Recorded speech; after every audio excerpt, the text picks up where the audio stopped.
The rain hammered down as a single father drove home from his second shift, exhausted and broken.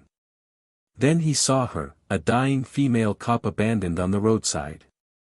He could have driven past. But he stopped. That one choice would shock the entire police force and change everything forever. Before you watch full story, comment below from which country are you watching. Don't forget to subscribe for more amazing stories. A single father gripped the steering wheel tighter, his knuckles white from exhaustion. He was driving home from his second shift at the warehouse, his body aching, his mind numb. His daughter Emma was waiting at home with Mrs. Chen, the elderly neighbor who watched her every night.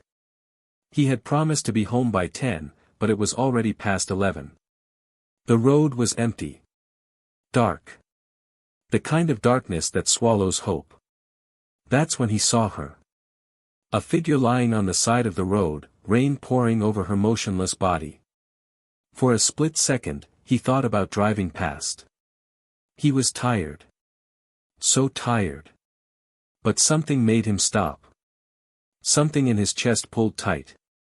He slammed on the brakes.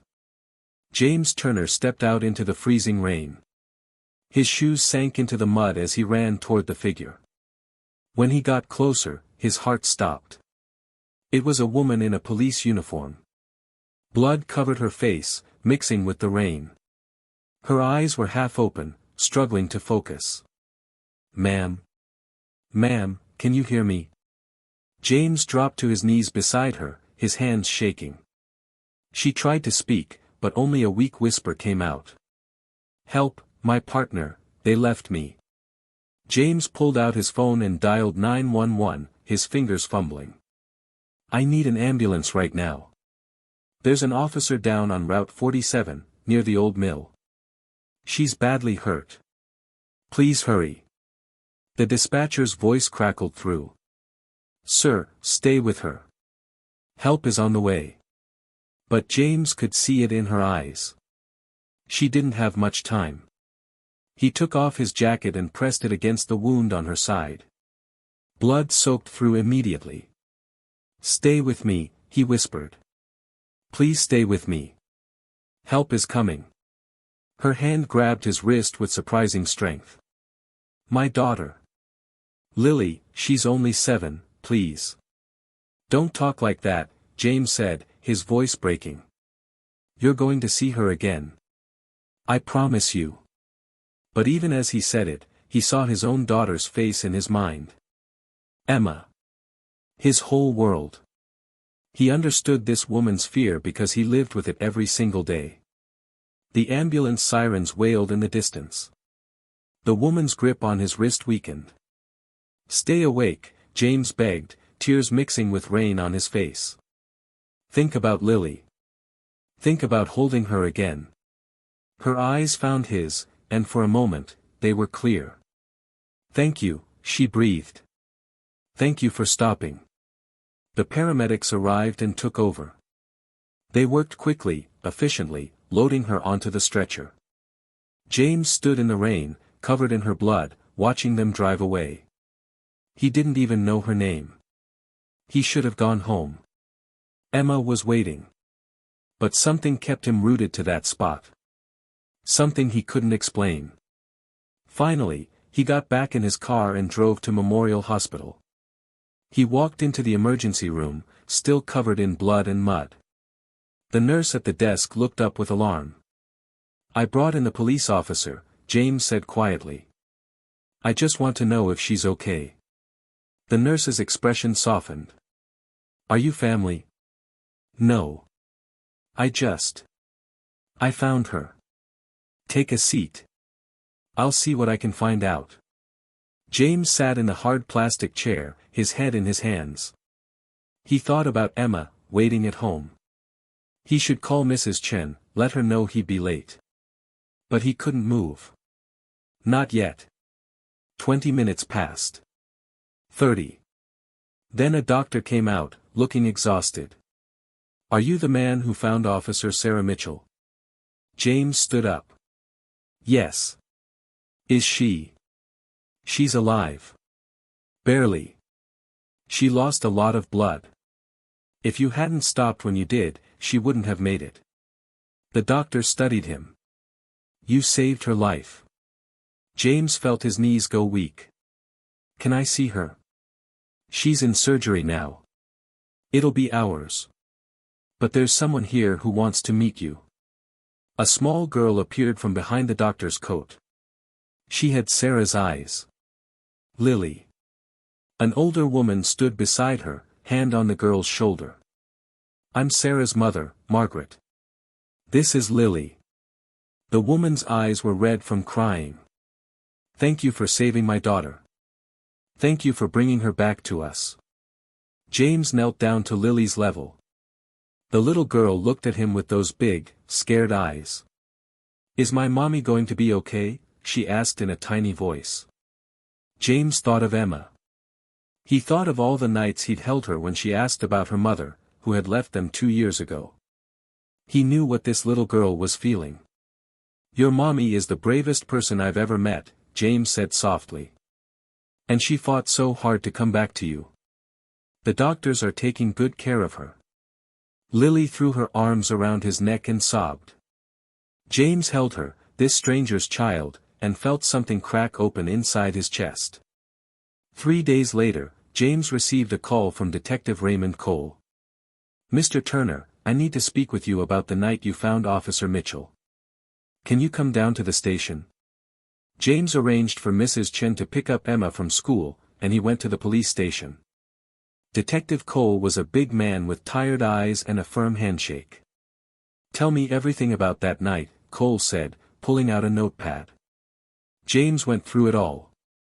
The rain. The empty road. Finding Sarah. The blood. Her words about her partner. Cole's jaw tightened. Her partner. Did she say anything else about him? She said, they left me. That's all. Cole leaned back in his chair. Officer Mitchell was responding to a domestic disturbance call with her partner, Officer Derek Grant. According to Grant's report, they were ambushed. He claims he called for backup and tried to help her, but the attackers forced him to retreat. He said he came back minutes later, but she was gone. He assumed she'd been taken. That's not what happened, James said firmly. She was lying on the side of Route 47. Nobody took her. She was just left there. Bleeding out. Cole nodded slowly. That's what I thought. Grant's story has holes in it. Big ones. What are you saying? I'm saying Officer Mitchell's own partner left her to die. And I'm going to prove it. James felt rage build in his chest. Why? Why would he do that? That's what we need to find out. Over the next week, James visited Sarah in the hospital every day after work. She was recovering slowly, but the physical wounds were nothing compared to what had been done to her spirit. When she was finally able to talk, she told him everything. Derek and I were partners for 3 years, Sarah said, her voice hollow. I trusted him with my life. We got the call about a domestic situation. When we arrived, something felt wrong. Derek was acting strange. Nervous. She paused, tears filling her eyes. There was no domestic disturbance. It was a setup.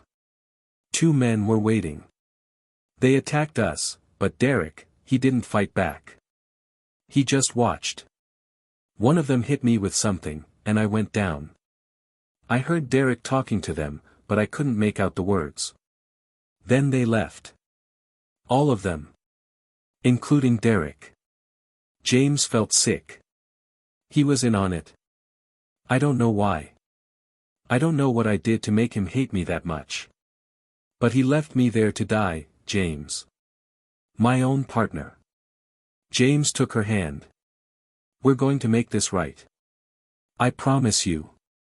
As Sarah recovered, something unexpected happened. James and Sarah became friends. Real friends. She met Emma, who immediately adored her. Sarah would sit in her hospital bed and braid Emma's hair while they talked about school and books and all the things 7-year-old girls love.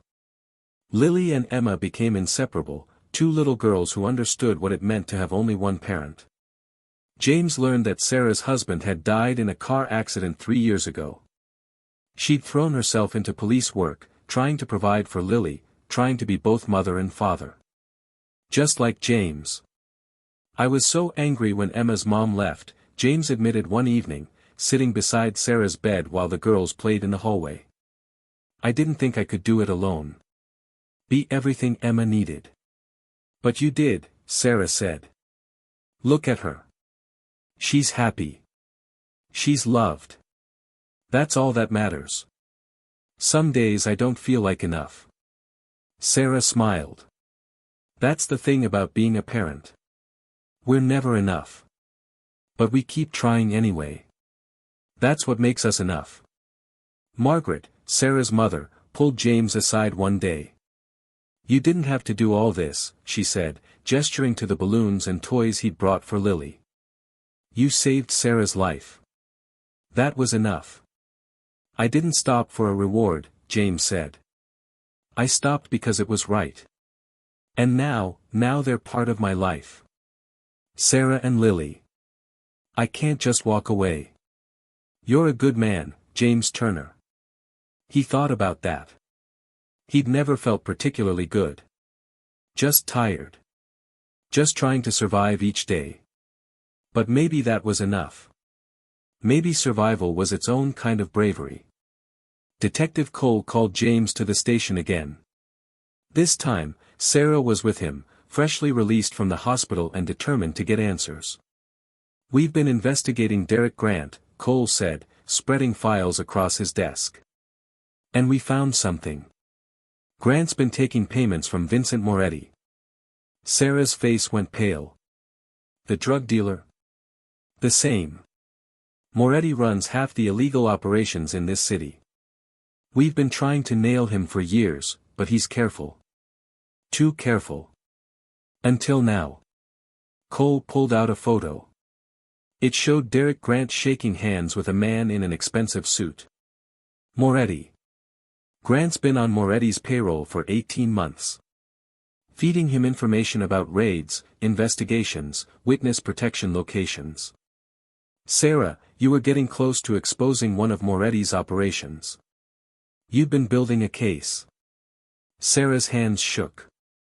"The warehouse on 5th Street. The suspected drug distribution center. I'd been watching it for months. Grant knew. He told Moretti. And Moretti ordered him to take care of the problem. To take care of you." The words hung in the air like poison. "Derek was supposed to kill me," Sarah whispered. "He set up the fake domestic call to get you isolated. The men who attacked you worked for Moretti. But Grant couldn't do it himself. He couldn't pull the trigger. So he just left you there. Let them beat you and left you to die." Sarah put her face in her hands. James moved closer, placing a hand on her shoulder. "Where is he now?" James asked. "In custody. We arrested him this morning. He's talking, trying to cut a deal. But with your testimony, Sarah, and the evidence we've gathered, he's going away for a long time. So is Moretti." Sarah looked up, her eyes burning. "I want to testify. I want to look Derek in the eye and tell him what he took from me. The trust. The partnership. The belief that my brothers and sisters in blue would always have my back." Cole nodded. "The trial starts in 3 weeks." The courtroom was packed. Officers filled the gallery, some supporting Sarah, others looking uncomfortable. Derek Grant's betrayal had shaken the entire department. James sat in the front row with Emma and Lily. Sarah had asked him to be there. "I need to see a friendly face," she'd said. When Sarah took the stand, the courtroom fell silent. She looked small in the witness box, but her voice was strong. "Derek Grant was my partner," she began. "I trusted him with my life every single day. When we got that call on November 15th, I had no reason to doubt him. We were a team." She went through the events of that night, her voice never wavering. When she described waking up in the rain, alone and bleeding, several people in the gallery wiped their eyes. "I kept thinking about my daughter," Sarah said. "Lily is 7 years old. She already lost her father. I couldn't let her lose me too. So I held on. I waited. And then I saw headlights." Sarah's eyes found James in the crowd. A man stopped. A complete stranger. He could have driven past. It was late, it was raining, he had his own child waiting at home. But he stopped. He stayed with me. He saved my life. The prosecutor asked, "What would you like to say to Officer Grant?" Sarah turned to face Derek, who sat at the defense table, unable to meet her eyes. "You were my brother in blue," Sarah said, her voice breaking. "I would have died for you. And you left me on the side of the road like garbage. You took something from me that I'll never get back. My trust. My belief in the badge. But you know what you didn't take." She paused, tears streaming down her face. "You didn't take my life. You didn't take my daughter's mother. You didn't take my will to keep fighting, to keep believing that most people are good." Because of James Turner, a man who had every reason to keep driving but chose to stop. He reminded me that humanity still exists. That kindness still matters. That strangers can become family. The courtroom was silent except for the sound of crying. When James was called to testify, he kept his words simple. "I stopped because it was the right thing to do. I stayed because I couldn't leave her alone. I've been alone. I know what it feels like. And I couldn't let her die feeling abandoned." Derek Grant's lawyer tried to cross-examine him, but there was nothing to attack. James had simply told the truth. The jury deliberated for 2 hours. They found Derek Grant guilty on all counts: attempted murder, corruption, conspiracy. He was sentenced to 30 years in prison. Vincent Moretti's trial came next, and Sarah's testimony helped bring down his entire operation. The city was safer because one man had stopped on a rainy road. The months after the trial were hard. Sarah struggled with nightmares, with fear, with the trauma of betrayal. She took a leave from the police force, not sure if she could ever go back. James was there through it all. He'd bring dinner to Sarah and Lily's apartment after work. He'd sit with Sarah on the bad nights when the memories were too much. He'd take both girls to the park on weekends, giving them a sense of normalcy. "You don't have to do this," Sarah told him one evening. The girls were asleep in Lily's room, having begged for a sleepover. "You've already done so much." "I'm not doing this because I have to," James said softly. "I'm doing this because I want to." Sarah looked at him, really looked at him. This man who'd stumbled into her life on the worst night imaginable. This man who'd shown her that not everyone leaves. That some people stay. "Why?" she whispered. "Why do you care so much?" James was quiet for a long moment. "When Emma's mother left, I was broken. I didn't think I could survive it. But then I realized I had to, for Emma. Every day, I got up and tried to be enough. Some days I failed. But I kept trying." He met her eyes. "When I found you on that road, I saw myself. Someone fighting to survive. Someone trying to be enough for their child. I couldn't save myself back then, but I could save you. And maybe that's enough. Maybe that's how we heal. By helping each other survive." Sarah reached for his hand. "You're more than enough, James. You're everything." 6 months after the trial, Sarah returned to active duty. The department welcomed her back with open arms. She'd become a symbol of courage, of survival, of the best that law enforcement could be. But she was different now. More careful. More aware. And grateful for every single day. James got promoted at the warehouse to a supervisor position. The hours were better, the pay was better, and for the first time in years, he didn't feel like he was drowning. The girls started second grade together, inseparable as ever. They called themselves sisters, and neither James nor Sarah had the heart to correct them. One Saturday afternoon, James and Sarah took the girls to the park. It was the same park where James used to bring Emma alone, pushing her on the swings while fighting back tears, wondering if he'd ever stop feeling so empty. Now Emma and Lily ran ahead, laughing, their voices bright with joy. Sarah walked beside James, their shoulders touching. "I've been thinking," Sarah said. "Dangerous habit," James teased. She smiled. "I'm serious. I've been thinking about that night. About what would have happened if you'd driven past. If you'd been too tired or too scared or just didn't care. But I didn't drive past." "No. You didn't. And that choice changed everything. For me. For Lily. For Emma. Even for you." James nodded. "I think about it too. How one moment can change your entire life. How stopping for 5 minutes can lead to this." He gestured at the girls, at the park, at the life they'd built together. Sarah stopped walking and turned to face him. "James Turner, you saved my life that night. But you've done something even more important since then. You've showed me how to live again. How to trust again. How to open my heart even after it's been broken." "Sarah. I love you," she said simply. "I love you, and I love Emma, and I want us to be a family. A real family." James felt tears sting his eyes. "I love you too. I've loved you since that night in the hospital when you braided Emma's hair like she was your own daughter. When you understood what it means to be everything for your child." They kissed there in the park, while their daughters cheered and clapped in the background. They got married on a sunny day in May, surrounded by family and friends. Emma and Lily were flower girls, wearing matching pink dresses and matching smiles. The entire police force showed up. Detective Cole gave a speech about courage and second chances. Sarah's mother cried happy tears. Mrs. Chen, who'd watched Emma so many nights, beamed with pride. When James and Sarah exchanged vows, they wrote their own words.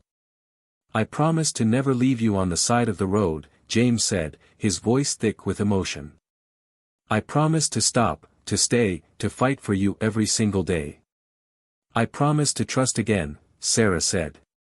"To let you carry me when I'm weak, and to carry you when you need it. I promise to be your partner in every sense of the word." They kissed as husband and wife, and the crowd erupted in applause. At the reception, Emma and Lily gave a speech they'd written together. "We used to have one parent each," Emma said into the microphone, her voice small but steady. "Now we have 2 parents each," Lily continued. "And a sister. And a family." They said it together. "Thank you, Daddy, for stopping the car. Thank you, Mommy, for fighting to stay alive. Thank you both for showing us what love looks like." There wasn't a dry eye in the room. 5 years later, James and Sarah stood in front of the police academy. They'd been invited to speak to the new recruits about duty, honor, and what it means to wear the badge. Sarah told her story. The betrayal, the abandonment, the fight to survive. And then she told them about James. "The man who saved my life wasn't a cop," she said. "He was just a tired father trying to get home to his daughter. But he chose to stop. He chose to help. He chose to care about a stranger's life." She paused, looking at James in the front row. "That's what we're supposed to do as police officers. We're supposed to stop. To help. To care. Even when it's hard. Even when it's raining and dark and we're exhausted. We stop. Because one moment of courage can change everything." The recruits gave them a standing ovation. Later, at home, James and Sarah sat on the porch while Emma and Lily did homework at the kitchen table. A third child, 2-year-old Michael, played with blocks on the floor. "Do you ever think about that night?" Sarah asked quietly. Every day, James admitted.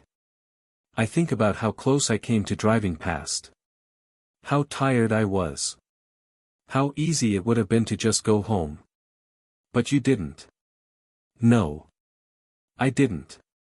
And I got you. I got Lily. I got this life I never dreamed was possible.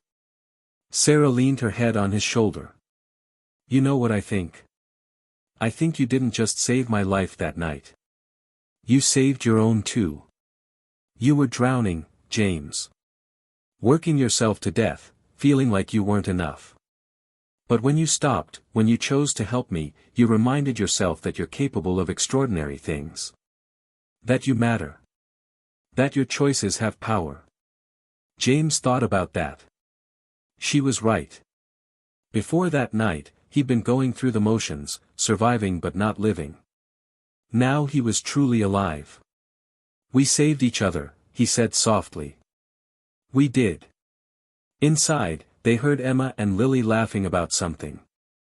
Michael toddled over to the screen door, pressing his little hands against it. Dada! Mama, he called. James and Sarah went inside together, hand in hand, to the family they'd built from broken pieces. To the life that started because one exhausted man chose to stop his car on a rainy road. 10 years after that November night, James and Sarah attended a ceremony at the police station. The department was dedicating a new award in Sarah's name, the Sarah Mitchell Award for Courage Under Fire. But there was another award being presented that night. The Civilian Hero Award. Sarah stood at the podium, looking out at the crowd. Her eyes found James. Tonight, we honor someone who embodies everything we hope to see in humanity, she began. Someone who didn't wear a badge, didn't take an oath, didn't have any obligation to help. But he stopped anyway. She called James to the stage. He looked uncomfortable in his suit, like he always did at formal events. James Turner, on November 15th, 15 years ago, you saved my life. You didn't know me. You had no reason to care. But you stopped. You stayed. You fought for a stranger. And in doing so, you reminded an entire police force what we're supposed to stand for. She pinned the medal to his chest. But more than that, Sarah continued, her voice breaking, you gave my daughter her mother back. You gave me a second chance at life. You gave us a family. You showed us that heroes don't always wear uniforms. Sometimes they're just tired, scared people who choose to do the right thing anyway. The crowd stood and applauded. James looked out at them, overwhelmed. When it was his turn to speak, he kept it simple. I'm not a hero, he said. I'm just a man who couldn't drive past someone in trouble. I'm just a father who understood what it meant for a little girl to lose her mother. I'm just a human being who chose to stop. He looked at Sarah, at Emma and Lily in the front row, at little Michael sleeping in Margaret's arms. The real miracle isn't that I stopped that night. The real miracle is what happened after. How broken people found each other and built something beautiful. How tragedy turned into love. How one choice created a family. He paused, emotion choking his words. If there's anything I want people to take from this story, it's this: stop. When you see someone in trouble, stop. When you have a chance to help, take it. When you can choose between walking away and staying, stay. You never know what miracles can happen when you choose to care. The applause was deafening. That night, at home, James tucked Emma into bed. She was 17 now, preparing for college, but she still let him tuck her in on special nights. Dad, she said quietly. Do you remember that night? When you found Mom? James smiled. Sarah wasn't Emma's biological mother, but that hadn't mattered for years. I remember. You changed our lives. We changed each other's lives, sweetheart. That's what family does. Emma hugged him tight. I'm going to be like you when I grow up. The kind of person who stops. James kissed her forehead. You already are, Emma. You already are. He went downstairs where Sarah was waiting, and they stood at the window, looking out at the quiet street. The same street that had once been so empty, so dark, so full of despair. Now it was full of light. "Thank you," Sarah whispered. "For what?" "For stopping. For staying. For loving us." James pulled her close. "Thank you for fighting. For surviving. For giving me a reason to keep going." They stood there in the darkness, two broken people who'd found wholeness in each other, and they understood the greatest truth of all: sometimes the most extraordinary thing you can do is simply stop and help. Sometimes salvation comes not in grand gestures but in small choices made by tired people on dark roads. Sometimes all it takes to change the world is to pull over and stay. And sometimes, when you save someone else, you save yourself too. James stood at the podium again, but this time the setting was different. It was Emma's police academy graduation. His little girl, now 27 years old, was becoming a police officer. Sarah sat beside him, her hand in his, both of them fighting back tears of pride. Lily was there too, a doctor now, with her own family. And Michael, their youngest, was in high school, already talking about following his sisters into service. When Emma received her badge, she looked straight at her father. In her eyes, James saw that same determination he'd felt on that rainy night 20 years ago. The determination to stop. To help. To care. After the ceremony, Emma came to them, her new uniform crisp and perfect. "Dad," she said, her voice trembling with emotion. "I need to tell you something. Do you remember that old warehouse on 5th Street? The one Mom was investigating when Derek betrayed her?" James nodded, confused. "They're turning it into a community center. A safe place for kids whose parents are struggling. Single parents who need help. And they want to name it after you. The James Turner Hope Center." James felt his knees weaken. Sarah squeezed his hand tighter. "But I didn't do anything special," James whispered. Emma smiled through her tears. "Dad, you stopped. When everyone else would have driven past, you stopped. You taught me that the smallest act of kindness can change everything. That's what this center represents. People stopping to help each other." She pinned something to his shirt. A small pin that read, "I stopped. This is for everyone who's ever chosen to help a stranger," Emma said. "For everyone who's ever been too tired but stopped anyway. For everyone who's ever saved a life without even knowing it." The family gathered around James, for generations now, all connected by one choice made on one dark, rainy night. Margaret, Sarah's mother, now in her 80s, touched James's shoulder. "My grandson asks me all the time about the night you saved his grandmother. I tell him that angels don't always have wings. Sometimes they just have tired eyes and kind hearts." James looked at his family, the family that grew from one moment of courage, and finally understood what Sarah had been trying to tell him all these years. He hadn't just saved Sarah that night. He'd saved himself. He'd saved Emma from growing up thinking the world was cold and uncaring. He'd given Lily her mother back. He'd created a legacy of kindness that would ripple through generations. As they walked out of the graduation hall together, James noticed a young man standing by a broken-down car on the side of the road. The man looked exhausted, defeated, just like James had felt so many years ago. Without hesitation, James pulled over. "Need some help?" he called out. The young man looked up, relief flooding his face. "Yes, please. I have to get home to my daughter. She's waiting for me." James smiled and got out of the car. Sarah joined him, and together they helped the stranger. Because that's what they did. They stopped.